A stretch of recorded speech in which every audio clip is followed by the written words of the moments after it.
कुर्बानी का प्रतीक निजी नहीं समझती हूँ, पर मैंने चूड़ियां पहनी छोड़ी हुई हैं, क्योंकि बोलते हैं ना चूड़ियां पहन ले, तो हमने चूड़ियां पहले ही छोड़ दी। तो मेरी बहनों ने, मेरी माताओं ने, मेरी भाभीियों ने करनाल और रोहतक रोड पे चूड़ियां और चूंदड़ी दिखाई जो वापस ट्रॉली लेके आ रहे थे कि ये ले जाओ। अगर तुम डर के भाग रहे हो तो तुम मोदी और खट्टर के अरमानों को पूरा कर रहे हो। तो माई भागों का काम मेरी इस मातर शक्ति ने किया, शायद वह इतिहास में जगह ना मिले। मेरे चाचे, ताऊ, भाई, दादा के उम्र के बुजुर्ग भी हैं, बुरा मत मानियो, क्योंकि हमारा देश पुरुष प्रधान समाज अभी भी है। कुछ औरतें हैं जिनको मौका मिला है, पर उन कुछ औरतों ने भी जो देश के अंदर कुर्बानी का काम किया है, उनको भी वो इतिहास में जगह नहीं मिली है। झांसी की रानी, हिंदुस्तान की 1857 की क्रांति एक औरत, एक महिला की अगुवाई में लड़ी गई, जो मरते मरते भी कत्ल करने वाले अंग्रेज की गर्दन उतार के अलग कर गई। हमारी 1947 की क्रांति में सुभाष चंद्र फौज की कैप्टन लक्ष्मी सहगल ने पूरा जीवन देश के बलिदान में लगाया। उस महिला की अगुवाई में हिंदुस्तान की आजादी की क्रांति लड़ी गई। माई भागों की बात मैंने आपको बताई दी। गदर लहर के अंदर जो गदर लहर की क्रांति हुई, माता गुलाब कौर जो सुनाम की रहने वाली थी, उसने अपने घरवाले को भी बढ़ावा दे दिया आंदोलन के लिए कि मैं आपके साथ वापस नहीं जाऊंगी, मेरे गदरी बाबों को छोड़ के मैं घर वापस नहीं जाऊंगी, मैं जेल में जाऊंगी, मैं जेल में शहीद होंगी। दुर्गा भाभी जिसने भगत सिंह के साथ काम किया, अरे कौन सा आंदोलन है जिसमें औरतों ने मुख्य भूमिका नहीं निभाई। समय इतना ही है, वो जगह नहीं मिल पाई जिसकी वो हकदार थी। अगर आज सेना पे जवान सेवा करता है तो उसमें मेरी मातर शक्ति की भूमिका है। उनकी पत्नियां, उनकी बहनें एक एक साल 6-6 महीने उनके दर्शनों को तरसती हैं। वो उनकी कुर्बानी का प्रतीक है, जो उनकी बदौलत वो देश की सेवा करती हैं। अगर आज मेरे देश का किसान दिल्ली की चारों सीमाओं के बॉर्डर पे है तो वो भी मेरी मातर शक्ति की बदौलत है। क्यों? क्योंकि पशुओं को मेरी मातर शक्ति संभालती है, बच्चों को मेरी मातर शक्ति संभाल रही है, बुजुर्गों को मातर शक्ति संभाल रही है। तभी तो मेरे भाई, मेरे चाचे, मेरे ताऊ बॉर्डर पे बैठे हैं, खेत में पानी दे रही है, खाद डाल रही है, पशुओं का चारा लेके आ रही है कि तुम वहाँ पे डटे रहो और घर की चिंता मत करो। ये घर भी संभाल रही है और टोल प्लाजे का मोर्चा भी संभाल रही है। तो इसलिए ये तो हुई हमारी किसान आंदोलन की बात। तो कह रहे हैं मैं तो इनको दुगने भाव देना चाहता हूं, अमीर बनाना चाहता हूं किसानों को। भाई जब हमने मांगा ही नहीं, हमने नहीं चाहिए, तो बोला एपीएमसी मंडी आएगी, जहां चाहेगा व्यापारी अपना फसल बेचेगा। एमएसपी 1967 से आई हुई। पूछ लो ने, बिहार में खनौरी में 1879 बिक रही थी जीरी और बिहार में 1000। एमएसपी तो है, पर क्यों नहीं बिक रही? एमएसपी की गारंटी चाहिए, एमएसपी का कानून चाहिए। अगर व्यापारी नहीं खरीदेगा तो सरकार उसकी खरीद की गारंटी करेगी। क्यों बेवकूफ बना रहे हो? हमें एमएसपी का कानून चाहिए, गारंटी चाहिए। 1967 में जब एमएसपी आई थी, 67 रुपए क्विंटल गेहूं का रेट था। प्राइमरी के अध्यापक की 70 रुपए महीना तनख्वाह थी और 3 क्विंटल गेहूं में 1 तोला सोना आया करता। 1 तोला सोना, आज 1 तोला सोना 51,000 का है और गेहूं 3 क्विंटल 6,000 की। तो न्यू बताओ, अमित शाह अमीर होया कि किसान अमीर होया? ये समझने की जरूरत है। पूरी दुनिया लॉकडाउन में गरीब होगी पूरी दुनिया, पूरी देश की जीडीपी गिर गई और अमित शाह के बेटे की कंपनी 6000 गुना आमदन में चली गई। जैसा कि 16,000 कहां से है? पूरे देश की जीडीपी गिर गई, फैक्ट्री बंद, रेल बंद, जहाज बंद, बस बंद, पर किसान की खेती चल रही थी, किसान का ट्रैक्टर चल रहा था, किसान का हल चल रहा था, सबके लिए सब्जी पैदा हो रही थी, दूध मिल रहा था, दाने मिल रहे थे। तो किसने दिए? देश की जो जीडीपी बची वो किसान ने। और कोरोना का बहाना लगा के अंदर ताड़ के कानून लेके आगे, कौन सी इमरजेंसी थी? लोकतंत्र पे हमला किया, राज्यसभा के एमपीओ को सस्पेंड किया और जबरदस्ती कानून पास करवाया, क्योंकि अंबानी और अडानी ने हलक में डंडा दे रखा था। और हलक में डंडा न्यू दे रखा था कि जो पैसा चुनाव में लगाया है, बाकी तो सब कुछ बेच दिया। आप सब लोगों ने भी देखा होगा, रेल हमारे देश में मुंबई से थाना 1853 में चली थी, 1853 में, अंग्रेजों के जमाने में, और आज तक सरकारी रेल थी, प्राइवेट रेल कर दी। रेल में 2 रुपये, 5 रुपये, 10 रुपये लगा के नरवाने तो जीन चले जाया कर दे। एसी रेल चल रही है, एसी में तो कोरोना है नहीं, और पैसेंजर बंद, पैसेंजर में कोरोना। बिहार में रैली हो तो कोरोना नहीं, हरियाणा में आंदोलन करो तो डिजास्टर मैनेजमेंट के तहत पर्चे हो, कोरोना पैदा हो जावे।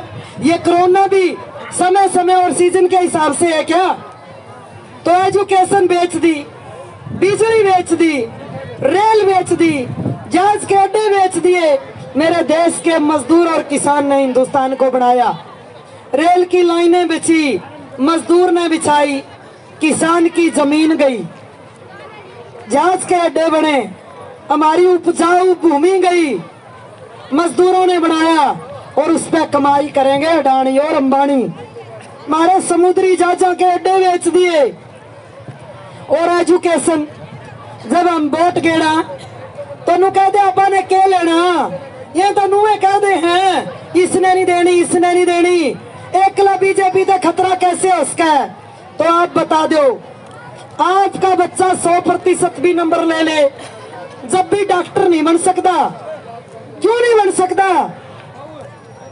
इसलिए डॉक्टर की फीस 50 लाख कर दी, ना तो 1 साल की 10 लाख से ऊपर, 5 साल की एमबीबीएस, कपड़े अलग, किताब अलग, पीजी का खर्च अलग।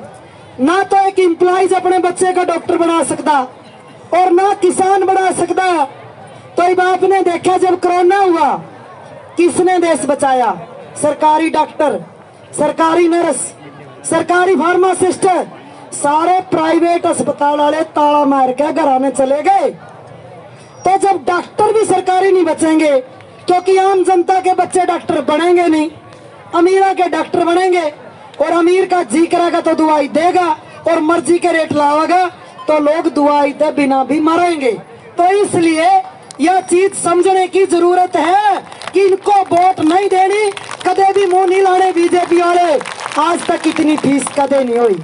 इंजीनियर मारा बालक बने नहीं, डॉक्टर मारा बालक बने नहीं, मारे पीएचडी बच्चे चौड़ा हो गया।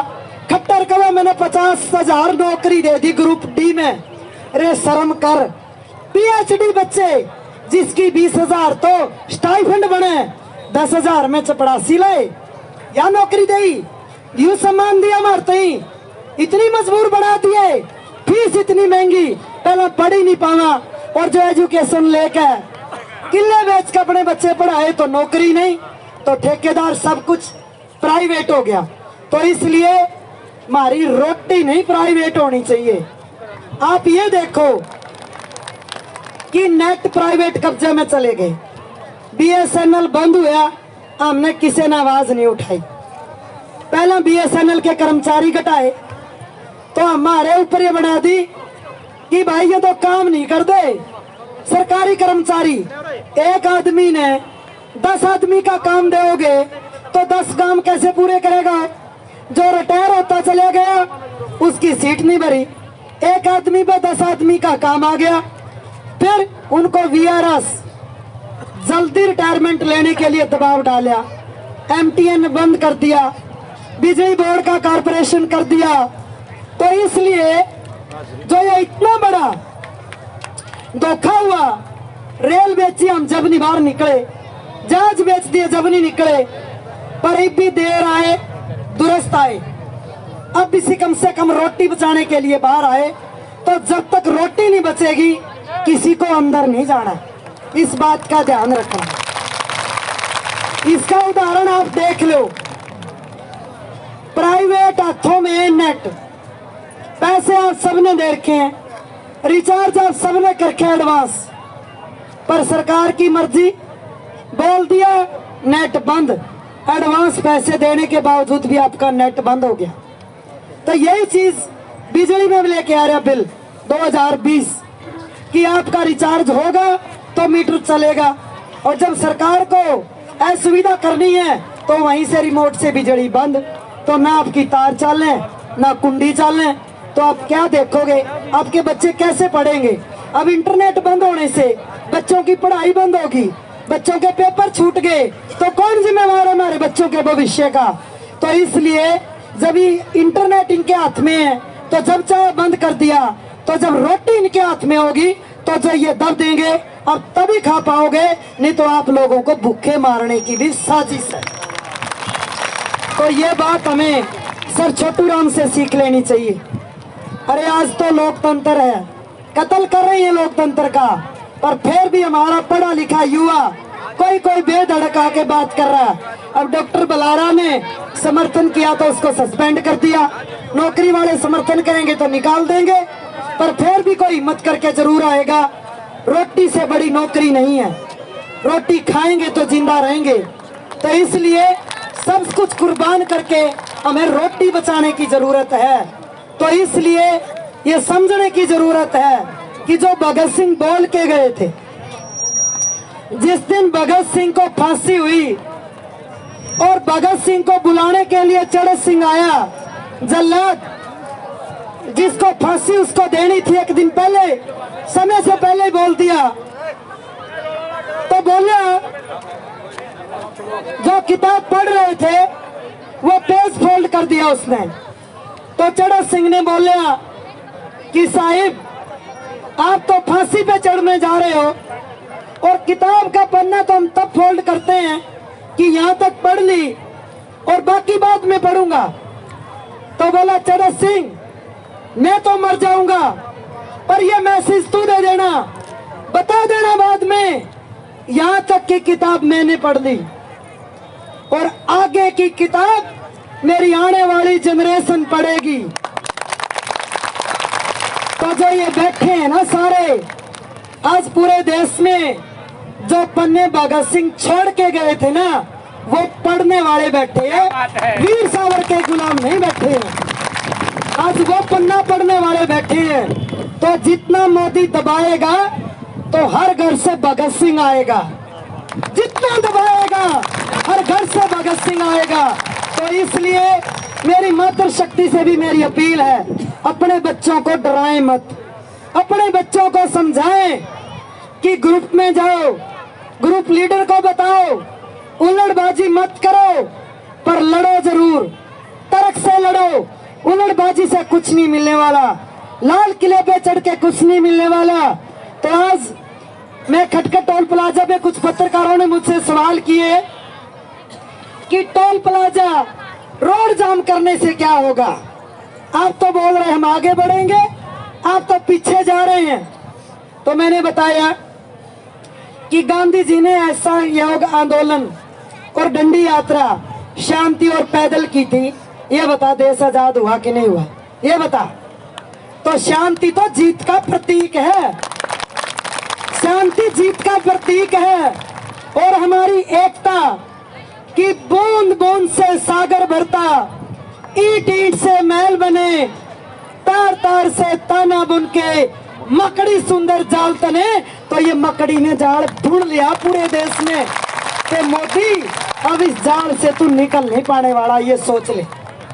नहीं निकल पाने वाला ये जाल बन चुका है। और कहने में आता था पंजाब का किसान सबसे कमेरा और हरियाणा की महिला सबसे कमेरी। अगर पंजाब का किसान और हरियाणा की महिला मिलके खेत कमाए तो आज भी हिंदुस्तान सोने की चिड़िया बन सकता है। तो आज ये आंदोलन हरियाणा का किसान, पंजाब का किसान और हरियाणा की महिला किसान मिलके लड़ रही है, तो जीत से कोई नहीं रोक सकता। तो इसलिए ए हवा कह दे उन आंधियों से, हम तूफान बन के आए हैं, हमसे टकराने की जरूरत मत करना, सिर पे कफन बांध के आए हैं। इनकलाब जिंदाबाद। धन्यवाद साथी।